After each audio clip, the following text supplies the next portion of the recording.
听说藤子这样编的，厚不好哦。这棵的话，可能是人家埋的那个头哦，长在这里的。我后悔把那些山药豆放在平地了，下次不放平地了，下次都种那个斜坡吧。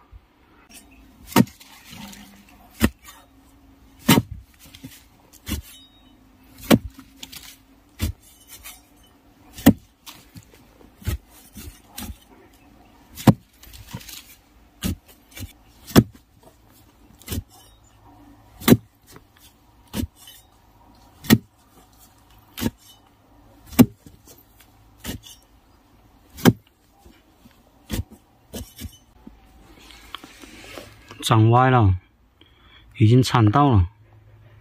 这个不是人家埋的头啊，因为它老的有好几根了，老到那里了，好像是分叉了。主要是它是在老坑里面，本来就已经那么高的地方了，我不好弄啊。